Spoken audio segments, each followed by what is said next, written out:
So what does it take to build a low 8-second Supra? You're gonna find out right now.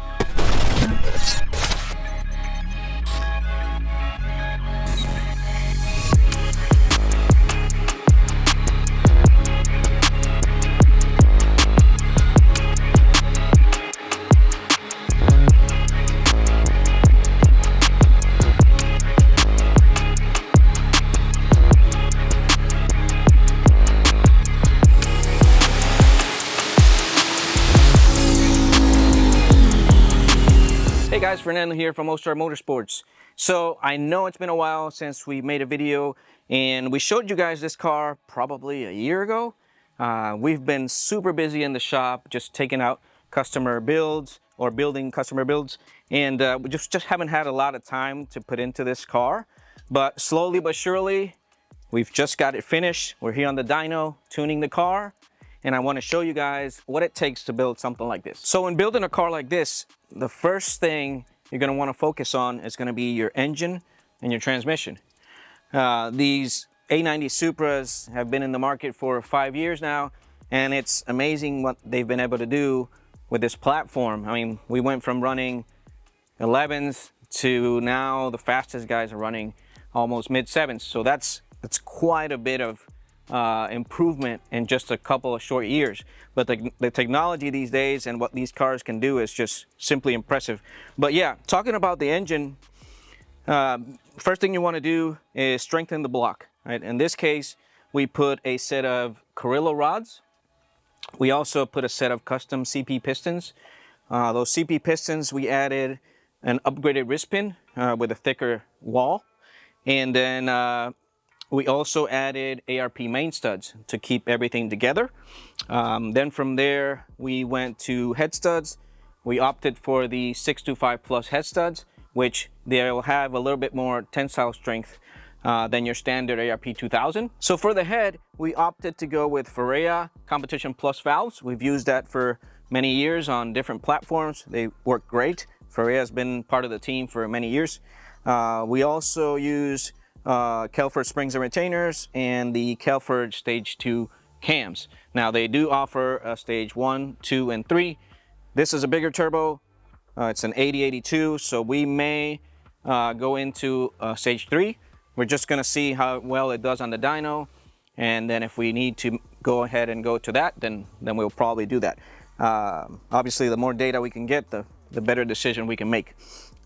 Speaking of the turbo, once you have a good engine, solid engine that you feel that it's going to be the best for you, you have to opt for a good turbo kit. In this case, we went with Doc Race, and Doc Race made us the turbo kit. We let them know that we specifically wanted to run this Zona turbo. The guys from Zona have always backed us up. Robert told me, hey, try the 8082. I think that's going to work great for what you guys are trying to achieve. Now, granted, obviously we want to run 7s, but this will make the power that is going to be required to try to run that time.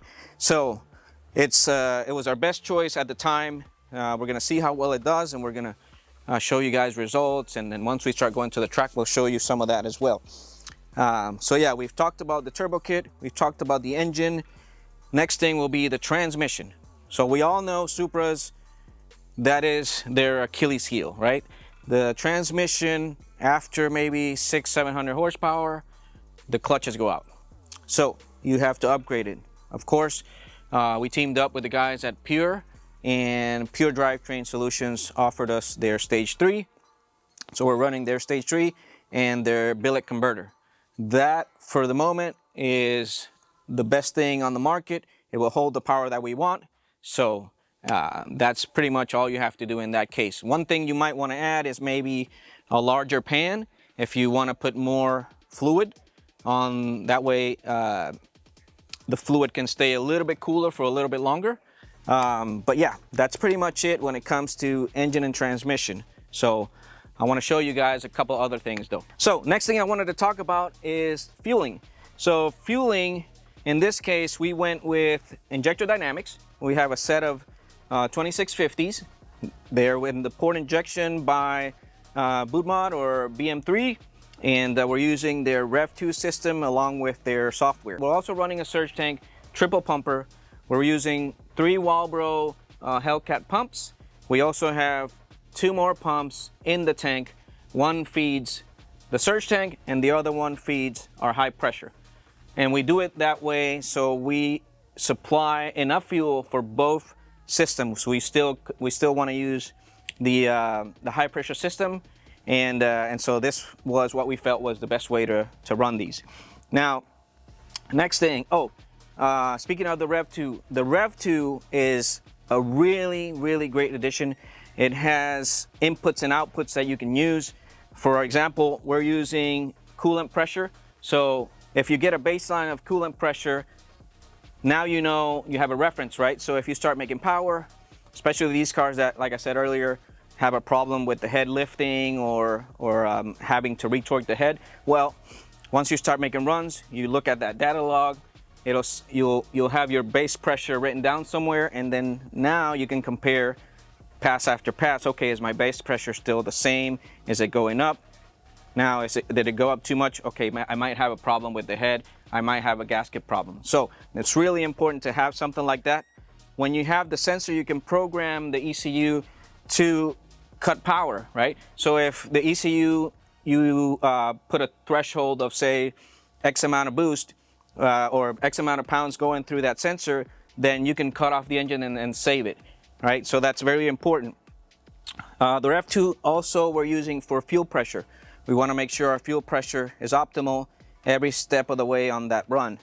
We're also using it to control our boost. So all the boost is controlled through the Rev2.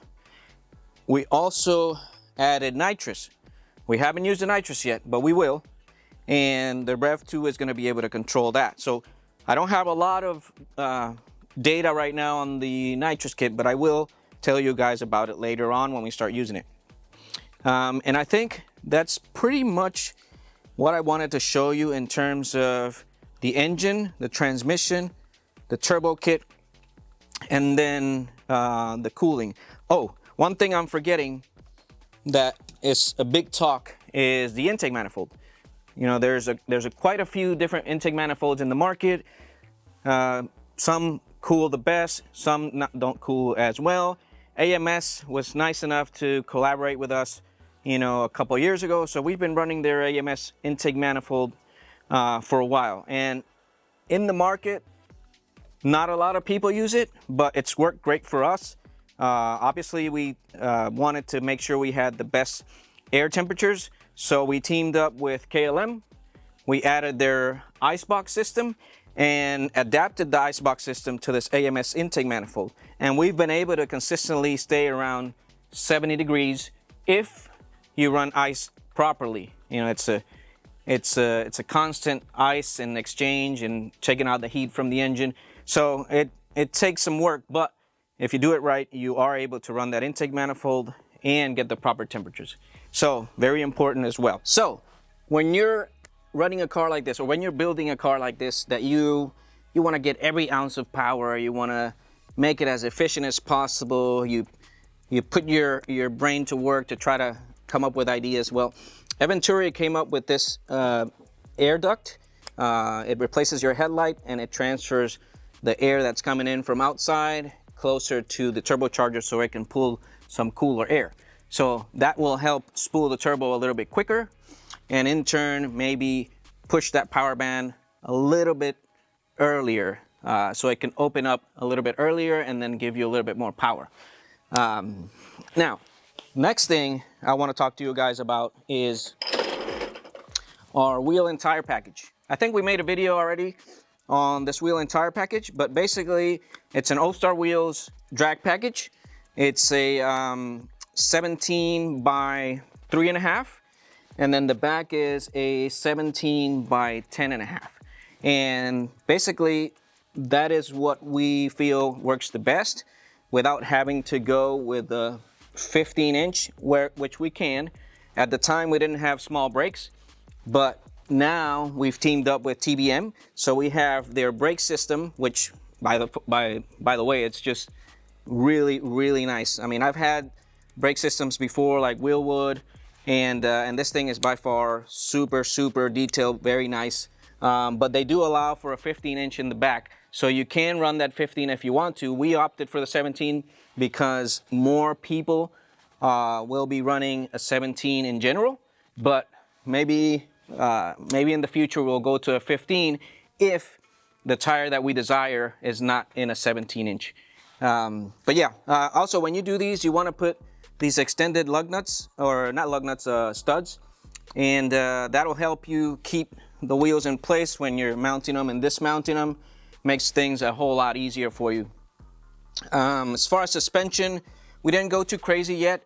We're still on the stock struts, and we're running the HKS coilover set. It's working okay for now. I mean, I think the best we've been able to do is like a high 1.2, so you know, why change it if it's working, right? Okay, safety. So first thing I want to talk about is your fire extinguisher. We have a system from Safecraft that basically we run throughout the car, the engine bay, to key points where we feel fire is more prominent. If something starts to happen in terms of fire, where it's going to be the most, or where it'll affect the most. So, but basically you can route them however you want, but we routed them that way.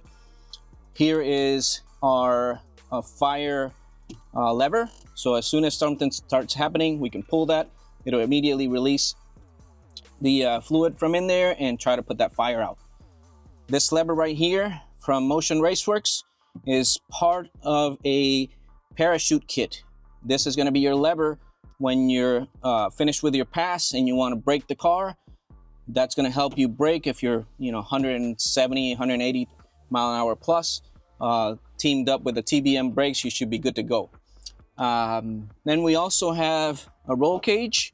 Now this particular cage is what we started with, and we're gonna need to add to it. This right now is a 4-point.